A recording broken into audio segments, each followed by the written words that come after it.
Israel Iran संकट में, युद्ध में एक नया कोड आ गया है और बहुत ही खतरनाक कोड है। वो है डोनाल्ड ट्रंप का सीधे तौर पर धमकी देना ईरान को।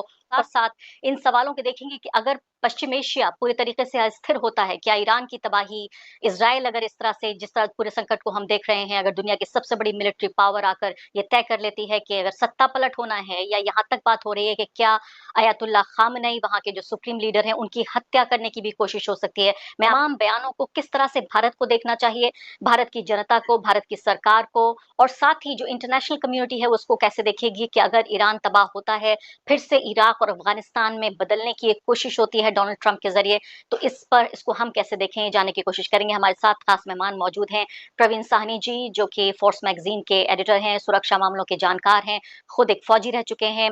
प्रवीण जी, सबसे पहले मैं आपसे ये जानना चाहती हूँ कि जब ये स्टेटमेंट आपने सुना, ये पढ़ा, तो मन में क्या ये विश्वास अविश्वास की बात आई? क्योंकि डोनाल्ड ट्रंप को लोग कहते हैं कि भई वो तो दीवाने हैं, वो कुछ भी कह देते हैं, ये कुछ भी कहना हुआ?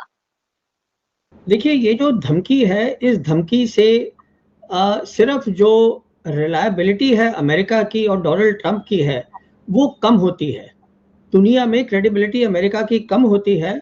उसका कारण ये है कि आईएईए के जो डायरेक्टर जनरल हैं, उन्होंने भी कहा है कि इनके पास जो है न्यूक्लियर वेपन्स नहीं बना रहे हैं ईरान। कहने का मतलब ये है, ये वही एक साजिश है जो कि मोसाद है, जिसमें सीआईए है, जिसमें MI6 है, जिसमें जो इन्होंने यूक्रेन में कर रहे हैं वही यहाँ कर रहे हैं।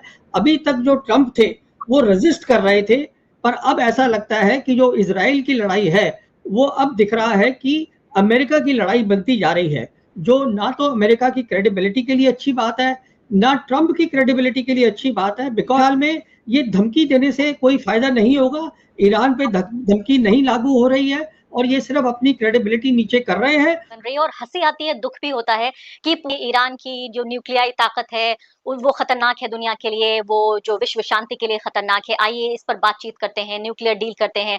पार्टियों को बिठाया गया, अमेरिका ने मध्यस्थता की, इज़राइल को बुलाया गया और ईरान की तरफ से उस मध्यस्थता की जो अध्यक्षता कर रहे थे, उन्हीं की हत्या कर दी। तो ये कैसा घिनौना मज़ाक है, इतनी बड़ी-बड़ी ताकतें सामने आ रही हैं दुनिया की और उसके बावजूद उनके शब्दों की कोई अहमियत नहीं है, कब वो क्या कहते हैं। तो इजराइल अभी डेस्परेशन में है। इजराइल नहीं, अभी मुझे लग नहीं रहा है 6 दिन में वो कोई लड़ाई जीत रहा है ईरान के अगेंस्ट। तो वो डेस्परेट है कि किसी तरीके से कोई अमेरिका को ले आए इस लड़ाई के अंदर। तो वही मुझे लगता, दो चीजें हो रही हैं। ये धमकीबाजी से कुछ होने वाला नहीं है, अमेरिका की क्रेडिबिलिटी नीचे हो रही है। ईरान के मुकाबले, क्योंकि ईरान पर जितने सैंक्शंस लगे हुए हैं, ईरान के जहाज़ों का, वो लड़ाकू विमानों का ज़िक्र कर रहे थे, जिनकी मरम्मत तक नहीं हुई है, इसलिए उनको मैदान में उतारा नहीं गया है, उनको भेजा नहीं गया वहाँ जो एयर स्पेस है, यानी कि कोई लड़ाकू जो लड़ाई एयर स्पेस में हो रही है उसको लेकर। तो उसके बावजूद भी क्यों बौखलाया है इज़राइल? अगर हम लोगों की भी बात करें, 10 बौखलाहट है कि ये कन्वेंशनल लड़ाई नहीं हो रही है। जो लड़ाई हो रही है वो हो रही है मिसाइल्स की। जहां तक ईरान का ताल्लुक है, देखिए 20 साल से ईरान तैयारी कर रहा है, तो ईरान को पता था ये लड़ाई होगी एक दिन। तो सब ये सबकी सोच है जो एक्सपर्ट्स हैं उस एरिया के।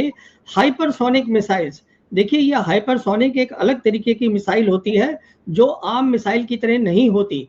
ये जो ऊपर लेयर होती है एटमॉस्फेयर की, करीबन 20 किलोमीटर से 100 किलोमीटर तक ये उस पे चलती है। इसके अगेंस्ट कोई डिफेंसेस नहीं होते हैं।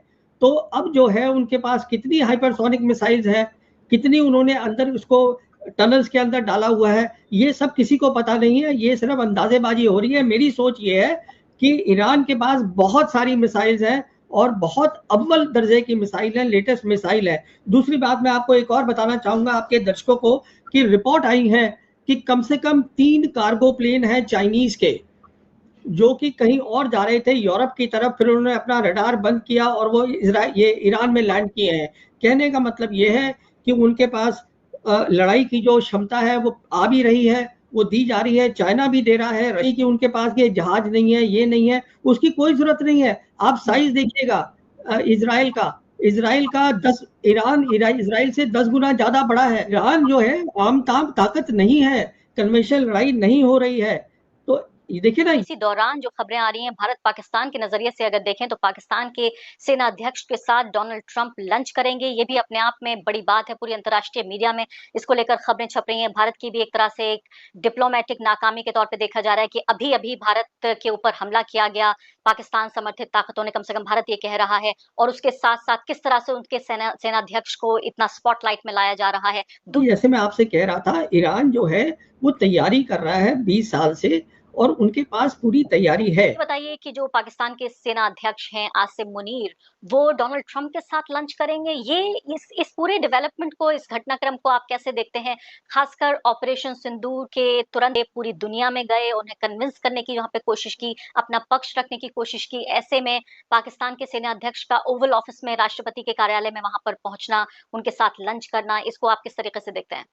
इसमें देखिए ऐसा है, ये पूरी दुनिया ने देखा है कि जो हमारी 4 दिन का ऑपरेशन हुआ था, उसमें कन्वेंशनल लेवल पर पाकिस्तान की जो मिलिट्री है वो मैच करती है इंडियन मिलिट्री को, उनसे कम नहीं है। तो ये जो सोच बनी हुई थी कि हिंदुस्तान की जो कन्वेंशनल कैपेबिलिटी है बहुत ज़्यादा है पाकिस्तान की, वो सोच अब खत्म हो गई है, पहली बात।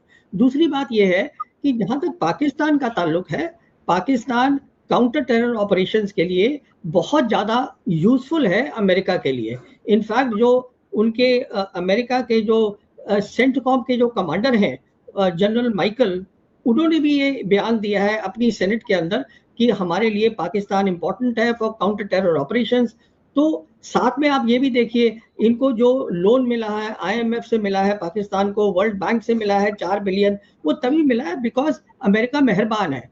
तो ट्रंप का उनको बुलाना, उनसे बात करना, ये एक पाकिस्तान एक इस्लामिक कंट्री है which has a nuclear bomb, only Islamic country with a nuclear bomb, और एक बहुत बड़ी ताकत बन चुका है पाकिस्तान। हमारी आदत है, हम पाकिस्तान को हमेशा रन डाउन करते हैं, बट अमेरिका के लिए पाकिस्तान इंपॉर्टेंट है, उस पूरे रीजन के लिए, क्योंकि वो पूरा रीजन जो है वो मुस्लिम एरिया है और वहाँ पे इनकी काउंटर टेरर बहुत अच्छा करते हैं।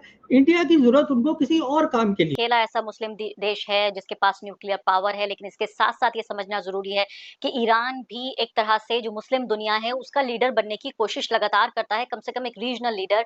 ऐसे में क्या पाकिस्तान इस बात की इजाज़त देगा कि उसके बॉर्डर्स का इस्तेमाल किया जाए ईरान पर हमले के लिए? देखिए, पहली बात तो ये है, पाकिस्तान ऐसा कुछ नहीं करेगा। पाकिस्तान कोई ऐसा काम नहीं करेगा ईरान के खिलाफ। और जहाँ तक ताल्लुक है आसिम मुनीर का मिलने का डोनाल्ड ट्रंप से, जो भी बातचीत होगी पाकिस्तान की लीडरशिप, आसिम मुनीर खुद जाके चाइना से पहले उसको डिस्कस करेंगे।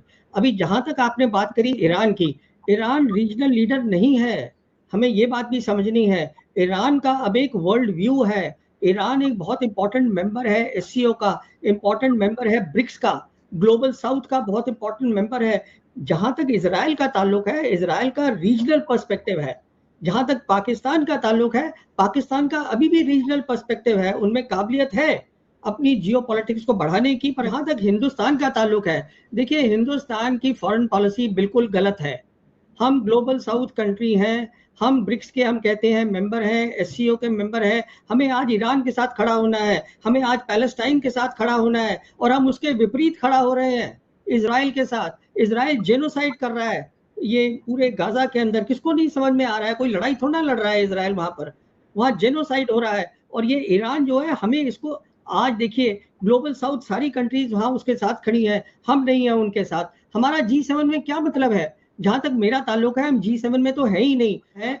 आपको खड़ा होना है अपने लोगों के साथ, आपके लोग हैं ग्लोबल साउथ कंट्री जहां पे आपकी डेवलपमेंट होगी। G7 कंट्री आज टूटे पड़े हैं, उनमें कोई ताकत नहीं है। जो उनकी ताकत है वो इतनी डिपेंडेंसी है उनकी अमेरिका के ऊपर, और अमेरिका उनको जूती मारता है। जैसे कि आपने खुद ही बयान किया कि जब अभी प्रेसिडेंट ट्रंप जा रहे थे, उन्होंने पब्लिकली फ्रेंच प्रेसिडेंट को कह दिया, जब फ्रेंच प्रेसिडेंट ने कहा कि सीज फायर के लिए जा रहे हैं, उन्होंने कहा मैं उसके लिए नहीं जा रहा हूँ, मैं कुछ और करने जा रहा हूँ। उससे भारत अपने को अलग कर लिया। अभी फिलहाल हम ये देख रहे हैं कि ईरान के मुद्दे पर भी ना हम इधर हैं, ना उधर हैं।